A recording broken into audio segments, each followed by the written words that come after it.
Jangan lupa untuk subscribe dan nyalakan lonceng notifikasinya.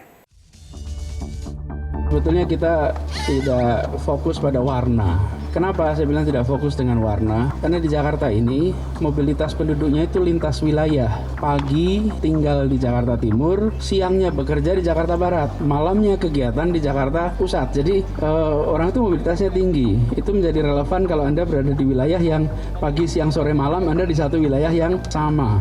Jadi masih kita harus lihatnya angka Jakarta secara keseluruhan, bahkan Jabodetabek secara keseluruhan karena sudah terintegrasi.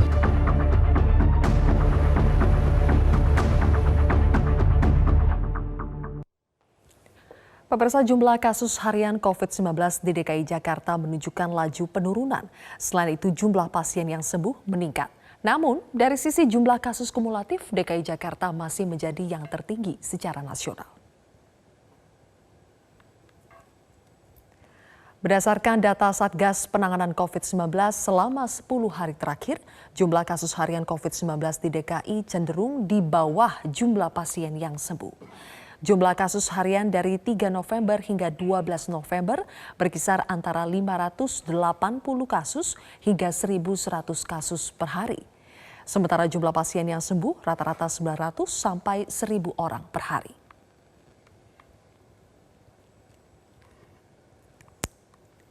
Secara kumulatif, angka kenaikan kasus harian juga cenderung fluktuatif sejak awal bulan November.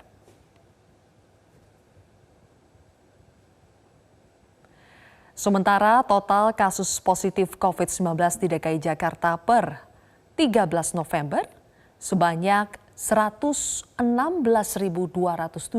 atau 25% dari total kasus di Indonesia. Provinsi dengan jumlah kasus terbanyak lainnya adalah Jawa Timur, Jawa Barat, Jawa Tengah, dan Sulawesi Selatan.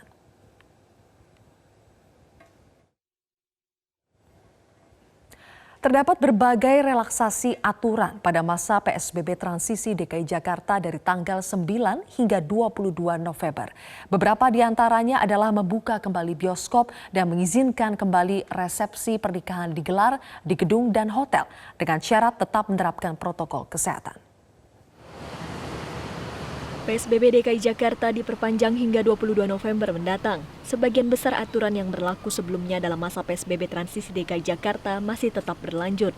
Namun, ada beberapa kegiatan yang semula dilarang kini dibolehkan untuk digelar dengan syarat tertentu. Terdapat sejumlah hal yang diatur atau relaksasi selama PSBB transisi DKI Jakarta kali ini. Semua hal tersebut dilakukan dengan tetap mewajibkan penerapan protokol kesehatan yang ketat. Di antaranya, acara atau resepsi pernikahan bisa kembali digelar di gedung, bioskop yang kembali beroperasi, hingga makan di restoran. Pusat kebugaran atau gym pun sudah boleh dibuka, tentunya dengan aturan protokol kesehatan yang ketat. Terdapat indikasi penurunan jumlah kasus COVID-19 di ibu kota Jakarta sehingga PSBB transisi diperpanjang lagi hingga 2 pekan ke depan. Kasus konfirmasi positif DKI Jakarta selama 2 pekan terakhir diklaim menunjukkan tren penurunan. Meski penularan COVID-19 di Jakarta mengalami pelambatan, namun warga diimbau tetap disiplin protokol kesehatan, terutama pelaksanaan 3M, yakni memakai masker, menjaga jarak, dan rajin mencuci tangan. Tim Liputan, Metro TV. Pemirsa, apa saja indikator perubahan peta zonasi risiko di DKI Jakarta? Benarkah laju penularan virus corona di ibu kota sudah berhasil dikendalikan? Saya akan membahasnya bersama dengan epidemiolog dari Griffith University, Diki Budiman. Selamat malam, Pak Diki. Selamat malam, Mbak Sylvia. Pak Diki, menurut Anda apa faktor utama penurunan kasus COVID-19 di DKI Jakarta? Kalau kita lihat, Pak Diki, tanggal 12 Oktober lalu kasus aktifnya 13.722. Sementara di 12 November kemarin sudah 6.662. Ya, ini tentu progres dari buah ya, bahwa Jakarta ini sudah melakukan strategi 3T-nya on track ya dari awal. Walaupun tentu ini progres yang belum bisa diklaim aman ya. Jadi saya setuju dengan statement Pak Gubernur, tidak boleh kita merasa aman. Karena apa? Karena Jakarta ini walaupun trennya terlihat ya, saya katakan terlihat menurun. Tadi kita lihat memang fluktuatif. Jadi kalau definisi bahwa satu tren itu benar-benar menurun, 2 minggu itu tidak boleh fluktuatif. Dia betul-betul trennya menurun. Nah, yang terjadi di Jakarta ini masalah penurunannya ini juga masih saya bukan pertanyakan dalam artian negatif ya, tapi jumlah tesnya pasca liburan atau selama liburan kemarin juga turun. Sehingga kasus yang terdeteksi juga cenderung turun. Tapi indikator dari test positivity rate masih terlihat relatif tinggi. Ini artinya angka kasus positif atau infeksi di masyarakat tuh relatif masih ada dan banyak belum terdeteksi. Selain itu, yang perlu sangat diperhatikan dan menjadi kewaspadaan ya penduduk Jakarta dan pemerintah Jakarta adalah angka kematian Jakarta yang selalu 2 digit ya. Dan ini sudah lama dan kalau kita perhatikan juga angka pemakaman yang dijalankan dengan prosedur pemakaman COVID ini selalu 2 kali lipat dari angka kematian.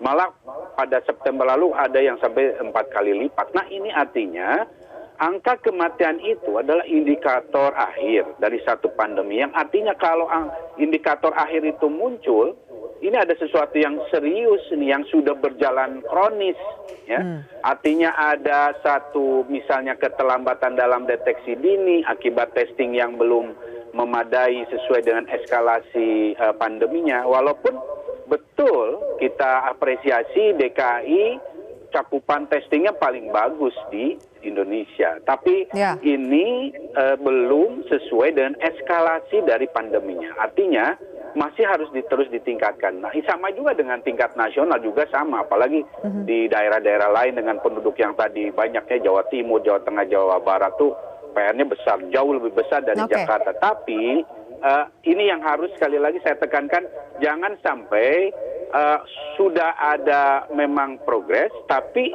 kita karena masih jauh dari kata aman, jangan sampai berpuas diri kemudian pelonggaran-pelonggaran ini membuat adanya peningkatan kasus yang lebih besar lagi. Oke, jadi jangan sampai lengah ya Pak Diki. Saya ingin menyambung tadi yang Anda katakan testing kita turun, terutama dalam masa liburan panjang kemarin. Sejak 29 Oktober hingga 12 November, pemirsa, ada 10 hari jumlah testing COVID-19 di Jakarta itu tidak sampai 10.000 orang per hari. Kemarin misalnya Pak Diki, ini bisa dilihat di situs corona.jakarta.id. Di situ kemarin jumlah orang yang dites 7.954 orang, sementara spesimen yang dites 9.820 orang. Jadi apakah bisa dibilang ini adalah penurunan kasus yang dalam tanda kutip semu, Pak? Karena testingnya juga ikut turun. Betul, ya saya setuju. Bisa dikatakan ini sesuatu yang ya boleh, ya semula boleh lah. Tapi artinya dengan data yang kapasitas testing yang turun itu artinya jadi tidak membuat argumen bahwa ini progresnya membaik dengan penurunan ini menjadi kuat ya. Jadi ini juga terjadi tidak hanya pada level Jakarta tapi pada level nasional pun terjadi penurunan nih.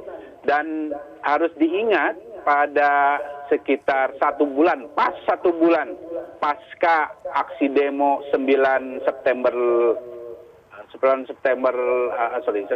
September lalu itu angka kematian, angka kasus aktif itu meningkat, termasuk di Jakarta dan sekitarnya.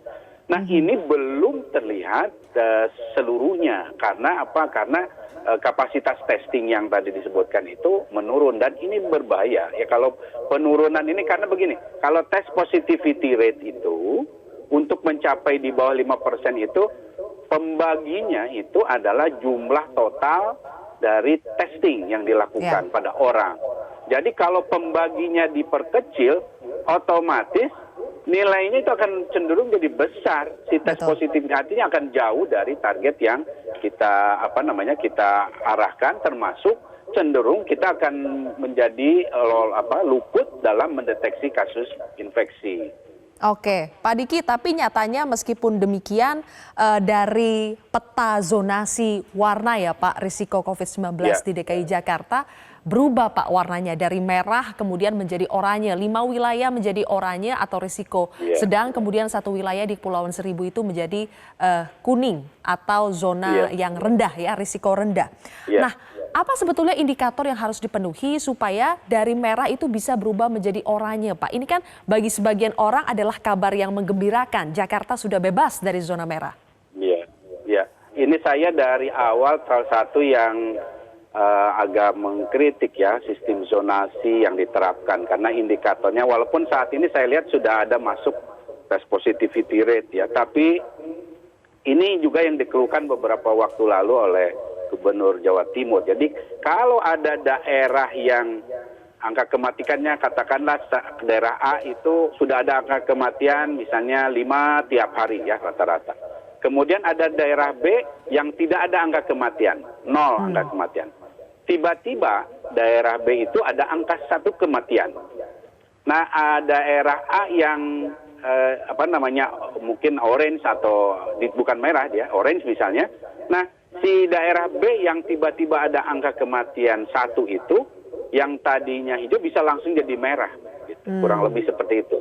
Nah, ini tentu secara penilaian jadi tidak terlalu tepat ya, karena angka kematian itu walaupun menetap itu adalah angka yang sangat indikator yang sangat valid dalam memperlihatkan performa pengendalian pandemi di satu wilayah. Jadi kalau angka kematiannya stabil bukan berarti dia orange sebetulnya. Itu tidak tepat. Nah ini yang dari mungkin beberapa epidemiolog juga mengkritisi ini, dan itulah sebabnya saya setuju Pak Gubernur tidak boleh berujuk pada warna-warna ini, karena lebih baik merujuknya pada 3 hal ya yang disampaikan oleh WHO, yaitu pertama test positivity rate yang harus di bawah 5%, kemudian angka kasus harian yang menurun dalam 2 minggu ya tapi stabil menurunnya, bukan fluktuatif seperti itu.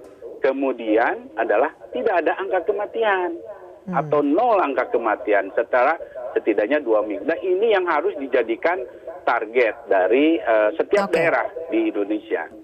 Baik, Pak Diki, kita akan lanjutkan kembali perbincangan kita karena kan di tengah kasus kita yang masih fluktuatif justru banyak sekali relaksasi kebijakan yang terjadi di DKI Jakarta. Nah, apakah ini akan membawa pengaruh terhadap laju COVID-19 di DKI Jakarta?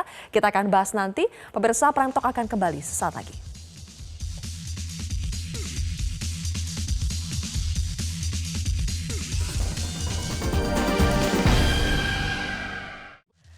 Saya akan kembali melanjutkan perbincangan bersama dengan epidemiolog Diki Budiman.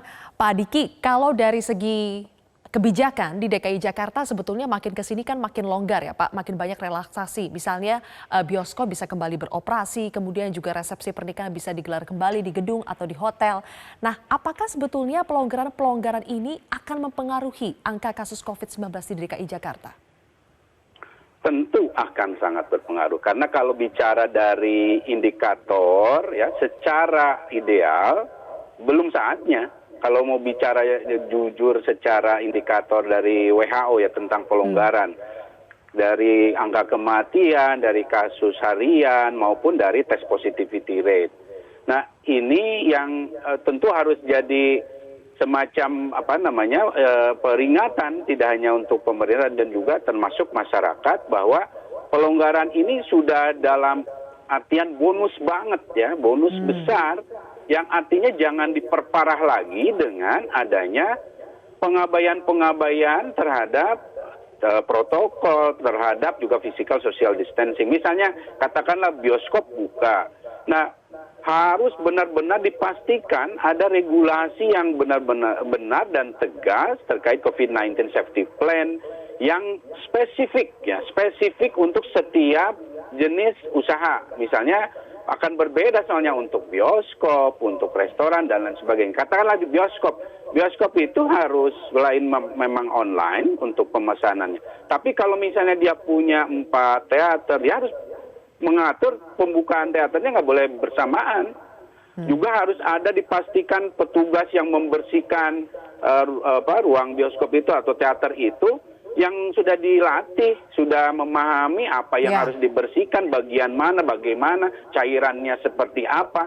Nah, ini sangat harus detail. Jadi jangan sampai dibuat pelonggaran tapi regulasinya belum siap. Kemudian Oke. juga orangnya belum siap. Ini yang harus diperhatikan. Baik, Pak Diki, kita juga berbicara soal kerumunan yang terjadi di DKI Jakarta. Selasa lalu misalnya kita lihat terjadi kerumunan manusia yang luar biasa banyak di Bandara Soekarno-Hatta. Dan kedepannya ini ada rencana lagi untuk menggelar acara yang sangat berpotensi untuk mengundang kerumunan manusia yang sangat banyak. Nah, menurut Anda apa tindakan yang harus diambil oleh Pemprov DKI Jakarta atau gugus tugas COVID-19 di DKI Jakarta untuk mengantisipasi hal ini? Kita harus jelas ya, tegas bahwa situasi pandemi ini secara global sampai nasional dan lokal ini belum terkendali. Jadi artinya setiap keramaian massa apapun bentuknya, apapun jenis kegiatan mau religius atau apapun, itu akan sangat jelas berpotensi. Dan kita harus belajar dari pengalaman. Indonesia di Maret lalu kasusnya meningkat itu salah satunya ada 2 mega cluster yang 2-duanya berkaitan dengan aktivitas religius. Ada yang di Goa Jemaah Tabligh dan ada yang umat Kristiani GBI. Ini bertanggung jawab khusus hampir 1000-an kasus di 22 provinsi. Ya. Ini harus belajar kita dalam itu awal. Nah saat ini kalau itu terjadi lagi mega cluster ya, yang atau super spreader event, itu artinya orang yang bawa virusnya akan jauh lebih banyak dibanding ketika Maret. Jadi ini artinya apa yang terjadi di Korea ketika itu atau India dan juga Amerika dan Eropa, itu semuanya bermula dari kegiatan keramaian massa ini dan umumnya memang dikaitkan dengan religious activities ini yang memang jumlah orangnya memang luar biasa ya, di atas 80 ribuan di negara lain. Nah ini bukan berarti kita tidak menghargai masalah aktivitas keagamaan dan lain sebagainya, tapi situasi ini mengharuskan kita menjadi mawas diri ya, bahwa kita harus membatasi mobilitas, membatasi interaksi. Karena virus ini taat hukum biologi. Virus ini tidak melihat siapapun dan ini yang harus kita pahami. Baik, jangan sampai terjadi mega cluster COVID-19 di DKI Jakarta. Semua pihak harus saling bekerja sama untuk menahan diri, untuk tetap menerapkan protokol kesehatan dan jangan sampai lengah. Terima kasih Pak Diki Budiman, epidemiolog dari Griffith University telah bergabung bersama kami jauh-jauh dari Australia.